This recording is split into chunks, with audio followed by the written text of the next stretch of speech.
Hello guys मु आलोक आपण मन स्वागत करछे आ गोटे ब्लॉग रे गौरी मंदिर 12 सेंचुरी रे हेतिला 1200 शताब्दी हेतिला देखो चलो जिया गौरी मंदिर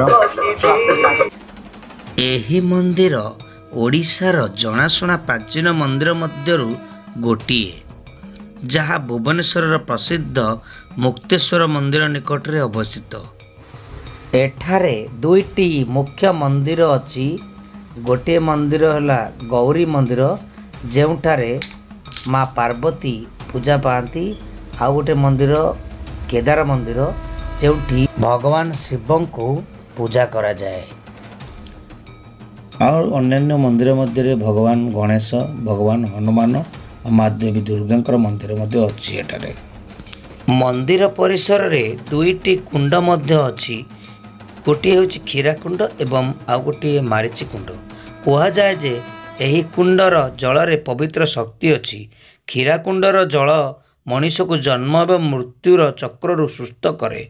अन्य पक्षरे यह विश्वास करा जाए जे जदि जड़े महिला मारिची कुंड रे बुड़ दियंती तेबे से बंध्यत्वरु मुक्त होइतांती।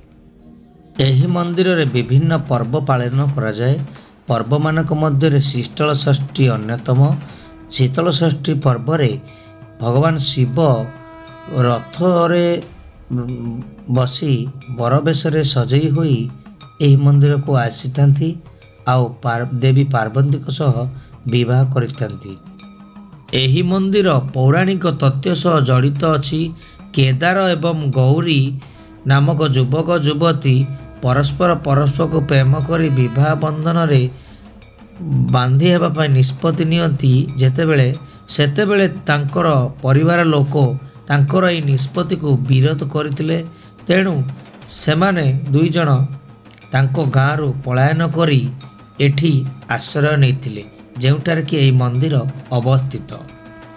गाँ रु बेसी दूर आसिला परे गौरी को थकी जाई ताकू शोष लगी थाए।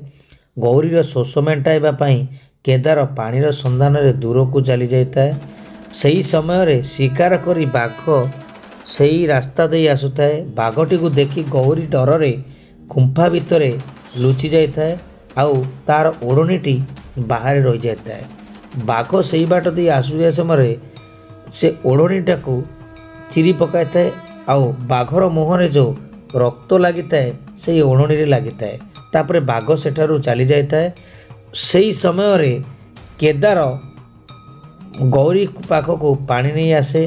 देखे जे गौरी सेठारे नाई आउ तार ओढ़नीटा रक्त जुड़ू बुड़ू अवस्था पड़ी। से निज को निजे दोषी मन करी बाघ गौरी को शिकार करिछि बोली भाबी आत्महत्या करिथाए।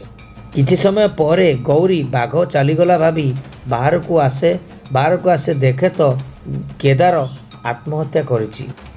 यह देखी सह्य करि न पारी गौरी मृत्यु को आलिंगन करिथाए।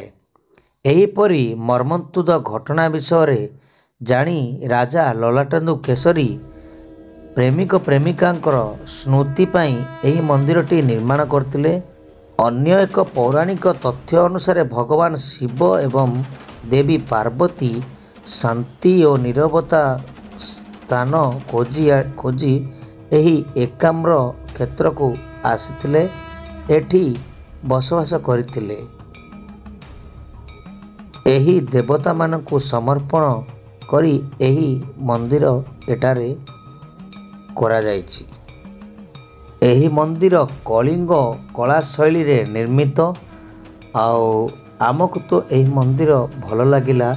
एठी मध्य बहु दंपति आसीथाती निज निजर वैवाहिक जीवन भविष्यत जीवन केमिति भलरे कटिव समस्ते आसीथाती। आमे मध्य आसिथिलु आ आमको तो मंदिर भल लगिला। आपण माने भी आसंतु, चलतु नेक्स्ट मंदिर दर्शन करिबा।